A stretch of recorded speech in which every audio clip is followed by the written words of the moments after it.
Friends, study with TG पर को स्वागत है। आज हम फिर से आपके सामने हिंदी ग्रामर के प्रीवियस ईयर क्वेश्चन का ये नेक्स्ट सेट लेकर आए हैं।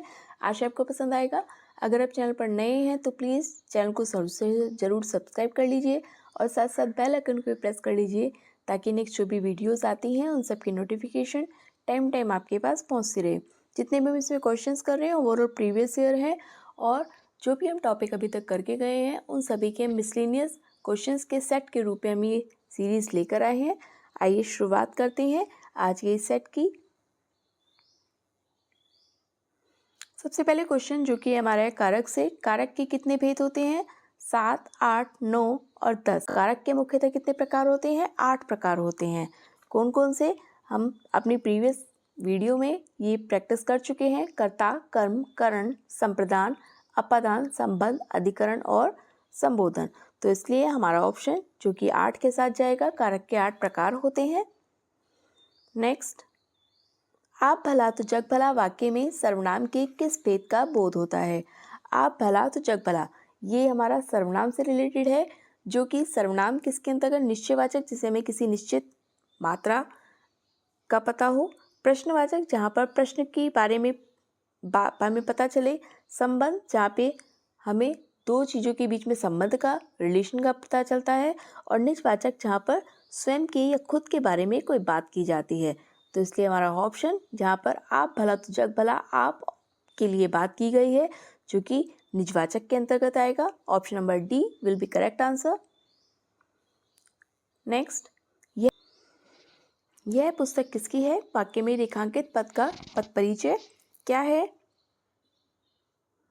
गुणवाचक विशेषण, पुस्तक विशेष्य, एकवचन, सर्वनाम, एकवचन, स्त्रीलिंग, संबोधन अव्यय, सार्वनामिक विशेषण, पुस्तक विशेष्य, एकवचन या स्त्रीलिंग, किसके अंतर्गत यह आता है? अगर हम देखते हैं तो यह जो कि सार्वनामिक विशेषण होता है, हाँ ये सही है, जिसका कि पुस्तक विशेष्य के रूप में आता है।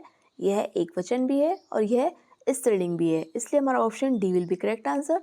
गुणवाचक विशेषण के अंतर्गत ये नहीं आएगा।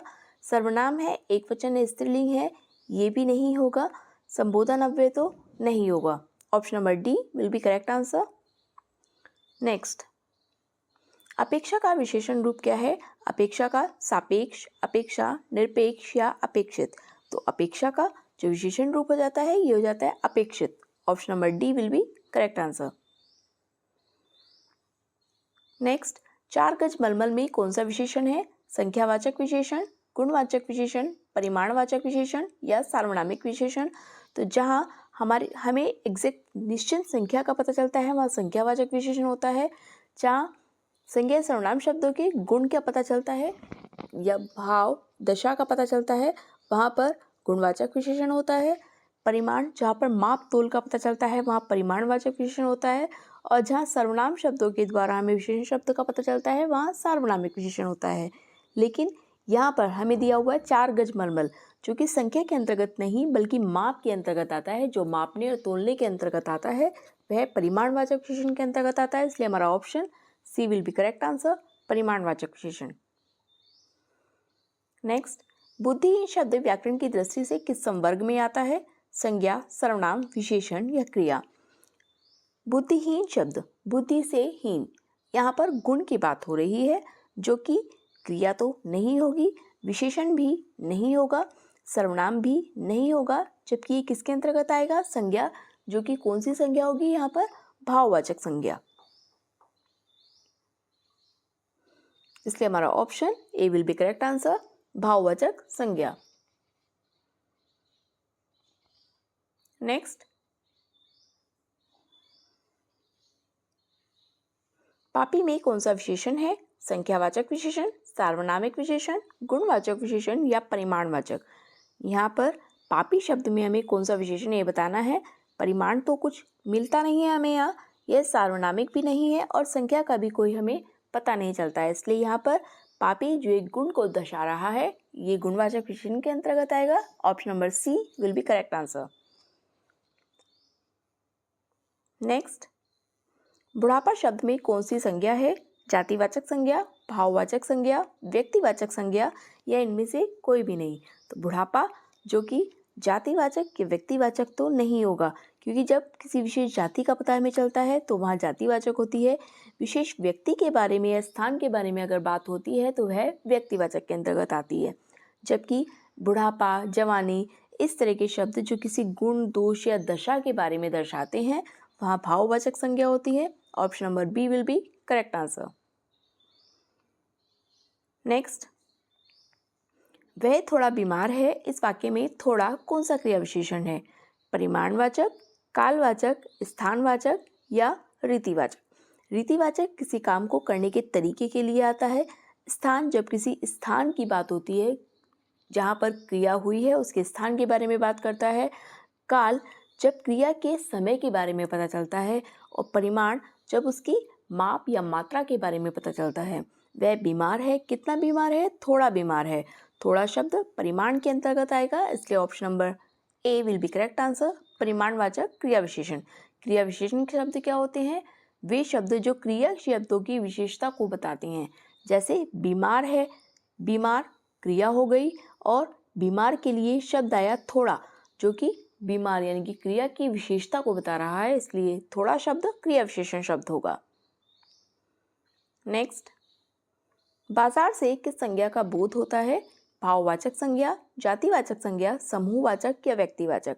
भाववाचक के अंतर्गत अगर हम जाते हैं, गुण, दोष आदि का पता चलता है। बाजार शब्द कोई गुण दोष नहीं बता रहा है।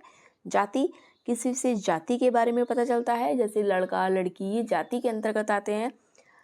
व्यक्तिवाचक अगर हम लड़के के अंतर ही कहें, नेहा, स्नेहा, दीपक, मोहन, इस तरह के शब्द व्यक्तिवाचक के अंतर्गत आते हैं।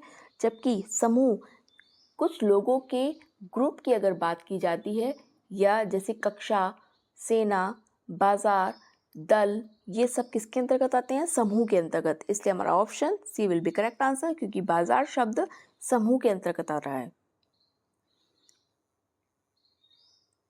नेक्स्ट, निम्नलिखित में से कौन गुणवाचक विशेषण नहीं है? गुणवाचक विशेषण जो इसमें शब्द नहीं है वह हमें बताना है। गोल, नुकीला, अधिक या भीतरी, इसमें जो गुणवाचक विशेषण नहीं है वह बताना है, यानी कि जिससे हमें गुण का पता नहीं चल रहा है। जैसे गोल, नुकीला, अधिक और भीतरी। अब गोल शब्द क्या ये गुण को बताता है? हाँ, गुण को बताता है। नुकीला भी गुण को बताता है, और भीतरी भी गुण को बताता है। जबकि अधिक किस शब्द को बताता है? ये मात्रा को बताता है। इसलिए हमारा ऑप्शन यहाँ पर सी विल बी करेक्ट आंसर, क्योंकि हमें नेगेटिव वर्ड बताना है जो गुणवाचक विशेषण के अंतर्गत नहीं आएगा। गोल, नुकीला और भीतरी तीनों ही शब्द गुण के अंतर्गत आएंगे, जबकि अधिक जो कि परिमाण के अंतर्गत आएगा, मात्रा के अंतर्गत आएगा। नेक्स्ट, मुख्य क्रिया के अर्थ को स्पष्ट करने वाली क्रिया क्या होती है? ऐसी क्रिया जो मुख्य क्रिया के अर्थ को स्पष्ट करती है उसे क्या कहते हैं? सहायक क्रिया, प्रेरणार्थक, नाम धातु या नाम बोधक? तो ऐसी क्रिया जो मुख्य क्रिया के अर्थ को स्पष्ट करती है वह होती है सहायक क्रिया, प्रेरणार्थक, जबकि किसी दूसरे व्यक्ति से कार्य कराने की प्रेरणा मिलती है वहाँ प्रेरणार्थक होता है। नाम धातु और नाम बोधक भी नहीं होगा। नेक्स्ट, रमेश ने सुरेश के साथ मित्रता का निर्वाह किया, इसमें भाववाचक संज्ञा है। राम, सुरेश, मित्रता या निर्वाह? रमेश ने सुरेश के साथ मित्रता का व्यवहार निर्वाह किया, इसमें हमें भाववाचक बतानी है। रमेश और सुरेश जो कि अपने आप में व्यक्तिवाचक के अंतर्गत आते हैं। ने और के शब्द जो कि कारक के अंतर्गत आएंगे। के साथ जो कि संबंध बोधक के अंतर्गत आते हैं, अव्यय के अंतर्गत आते हैं। अगर हम मित्रता की बात करें और निर्वाह करना, ये क्रिया के रूप में आता है। मित्रता शब्द जो कि अपने आप में किसके अंतर्गत आएगा? संज्ञा, और वो भी कौन सी संज्ञा? भाववाचक। तो इसलिए राम, सुरेश और निर्वाह ये तीनों ही शब्द तो हमारे नहीं होंगे, जबकि ऑप्शन नंबर सी जो कि मित्रता शब्द भाववाचक संज्ञा के अंतर्गत आएगा। नेक्स्ट, मेरा घर इसी शहर में है, वाक्य में कौन सा विशेषण है? गुणवाचक, सार्वनामिक, संख्यात्मक या परिमाण बोधक? मेरा घर इसी शहर में है, इसमें हमें बताना है कि इसमें कौन सा विशेषण शब्द प्रयोग किया गया है। अगर हम यहाँ देखते हैं, गुणवाचक में क्या होता है, जहाँ हमें गुण का पता चलता है। क्या यहाँ कोई गुण है? नहीं। सार्वनामिक में सर्वनाम शब्दों का प्रयोग किया जाता है। संज्ञा शब्दों के स्थान पर सर्वनाम शब्दों का इस्तेमाल किया जाता है। संख्यात्मक में संख्या का पता चलता है, संख्या का बोध होता है, और परिमाण बोधक में मात्रा का बोध होता है। जबकि अगर हमें देखते हैं मेरा और इसी, ये दोनों ही शब्द जोर किस पर दिया जा रहा है, जिन शब्दों पर जोर देकर बात कही जाती है वही आते हैं। लेकिन यहाँ पर मेरा शब्द, मेरा घर इसी शहर में है, मेरा खुद के घर के लिए बात की गई है और इसी शहर पर बात की गई है, तो जो कि सार्वनामिक विशेषण के अंतर्गत आएगा। Option number B will be correct answer. Next, उसने नहाकर भोजन किया। इस वाक्य में नहाकर निम्नलिखित में से किस क्रिया का उदाहरण है? संयुक्त, प्रेरणार्थक, द्विकर्मक या पूर्वकालिक। अगर हम देखते हैं संयुक्त क्रिया, जहाँ पर दो क्रियाएं या दो से अधिक क्रियाएं एक साथ की जाती हैं, वहाँ संयुक्त क्रिया होता है। प्रेरणार्थक, जहाँ पर कोई काम किसी दूसरे के द्वारा कराया जाता है, प्रेरणार्थक क्रिया। द्विकर्मक, जहाँ पर दो कर्म होते हैं, वहाँ द्विकर्मक। और पूर्वकालिक, जहाँ एक काम को खत्म करके तुरंत ही दूसरा काम प्रारंभ कर दिया जाता है। अब उसने नहाकर भोजन किया। पहले नहाना एक क्रिया हुई, उसके बाद भोजन करना ये दूसरी क्रिया हुई। इसलिए हमारा ऑप्शन यहाँ पर क्या हो जाएगा? पूर्वकालिक क्रिया, क्योंकि एक काम को खत्म करके तुरंत ही दूसरा काम प्रारंभ कर देना वो पूर्वकालिक के अंतर्गत आता है। संयुक्त, प्रेरणार्थक और द्विकर्मक नहीं होगा। Option number D will be correct answer. Next, घोंसले में चिड़िया है। वाक्य में कौन सा कारक है? संबंध कारक, संप्रदान, अधिकरण या अपादान। घोंसले में अगर हम कारक चिन्ह को देखते हैं, में कारक चिन्ह जो कि किसके अंतर्गत आता है, देखते हैं अभी। संबंध, का, के, की, रा, रे, री, का, के, की, रा, रे, री, इस तरह के शब्द संबंध के अंतर्गत आते हैं। संप्रदान के लिए दान आदि के रूप में या के लिए संप्रदान का प्रयोग होता है। अधिकरण में या पर के लिए अधिकरण का प्रयोग किया जाता है। अपादान जो कि अलगाव या पृथकीकरण के लिए किया जाता है। अब हम यहाँ देखते हैं में विभक्ति चिन्ह, जो कि में हमें दर्शा रहा है किसके अंतर्गत? अधिकरण के लिए। Option number C will be correct answer. Next, निम्नलिखित में से कौन सा शब्द पुल्लिंग है? पखावज, पहिया, मझधार या लिखावट। हमें इसमें बताना है कि कौन सा शब्द पुल्लिंग शब्दों के अंतर्गत आएगा। यहाँ पर अगर हम देखें पखावज, जो कि अपने आप में क्या ये पुल्लिंग शब्द है? पहिया, मझधार या लिखावट। पखावज, मझधार और लिखावट ये तीनों ही शब्द स्त्रीलिंग शब्दों के अंतर्गत आते हैं। जबकि अगर आप पहिए शब्द की बात करते हैं, वहां पर पुल्लिंग शब्द होता है। इसलिए हमारा option B will be correct answer. पहिया जो कि एक पुल्लिंग शब्द के अंतर्गत आता है। नेक्स्ट, वनिता का प्रयोग किस अर्थ में होता है? जंगल, स्त्री, पुस्तक या व्यवसाय। वनिता शब्द, इसका प्रयोग किसके रूप में किया जाता है? वनिता जो कि स्त्री शब्द के रूप में इसका प्रयोग किया जाता है। ऑप्शन नंबर बी स्त्री विल बी करेक्ट आंसर। जंगल, पुस्तक और व्यवसाय वनिता के लिए प्रयोग नहीं किए जाते हैं। नेक्स्ट, छत से ईंट गिरी वाक्य में कौन सा कारक है? अपादान, संबंध, अधिकरण या संप्रदान।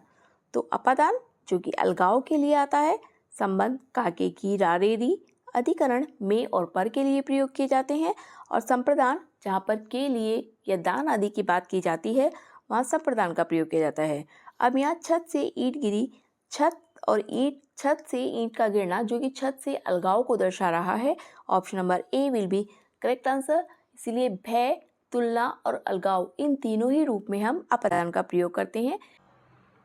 एक क्वेश्चन जो कि मोस्टली पूछा जाता है, जैसे नेहा छिपकली से डरती है। अब नेहा का छिपकली से डरना किसके अंतर्गत आएगा? अपादान, संबंध, अधिकरण या संप्रदान। तो यह अपादान के अंतर्गत आता है, क्योंकि भय, तुलना और अलगाव ये तीनों ही अपादान के रूप में आते हैं। बहुत सारी बुक्स में ये बताया हुआ नहीं होता है, लेकिन भय से रिलेटेड क्वेश्चन अगर आए तो वो अपादान के अंतर्गत जाएगा। नेक्स्ट, निम्नलिखित में अधिकरण कारक का प्रयोग किया गया है। वाहनारूढ़, रेखा चित्र, सत्ताधीश, गंगाजल। अब हमें अधिकरण यानी कि इन शब्दों का विच्छेद करके हमें देखना है कि किस शब्द में अधिकरण से संबंधित कारक चिन्ह का प्रयोग किया गया। अधिकरण में कौन सा आता है? में और पर। में और पर अधिकरण में आते हैं, तो हमें ये देखना है। जैसे वाहन आरूढ़, वाहन पर आरूढ़, यहाँ पर आता है। रेखा चित्र, रेखा का चित्र, यहाँ का विभक्ति चिन्ह आएगा। सत्ताधीश, सत्ता के धीश, और गंगा जल, गंगा का जल। इन तीनों में ही का के की शब्द का प्रयोग किया गया है, लेकिन वाहन आरूढ़, वाहन पर आरूढ़ जो कि अधिकरण के अंतर्गत आएगा। Option number A will be correct answer. अधिकरण कारक का इसमें प्रयोग किया गया है। नेक्स्ट, महात्मा गांधी में अमूल्य गुण थे। इस वाक्य में अमूल्य शब्द है विशेषण, संज्ञा, सर्वनाम और क्रिया। इसमें हमें अमूल्य शब्द किसके लिए प्रयोग किया गया है, ये आपको हमें कमेंट बॉक्स में बताना है। ये थे आज तक के क्वेश्चंस। आशा आपको पसंद आए होंगे। अगर आप चैनल पर नए हैं तो प्लीज़ चैनल को जल्द से जल्द सब्सक्राइब कर लीजिए और साथ साथ बेल आइकन को भी प्रेस कर लीजिए, ताकि नेक्स्ट जो भी वीडियोस आती हैं उन सबकी नोटिफिकेशन टाइम आपके पास पहुंचती रहे। जितने भी हम इसमें क्वेश्चंस करते हैं ओवरऑल प्रीवियस ईयर होते हैं, और जो हम टॉपिक अभी तक करके जा चुके हैं उन्हीं की प्रैक्टिस फॉर्म में हम कुछ ये क्वेश्चंस लेकर आए हैं। आशा आपको पसंद आए होंगे। मिलते हैं हम नेक्स्ट वीडियो में, तब तक के लिए थैंक यू।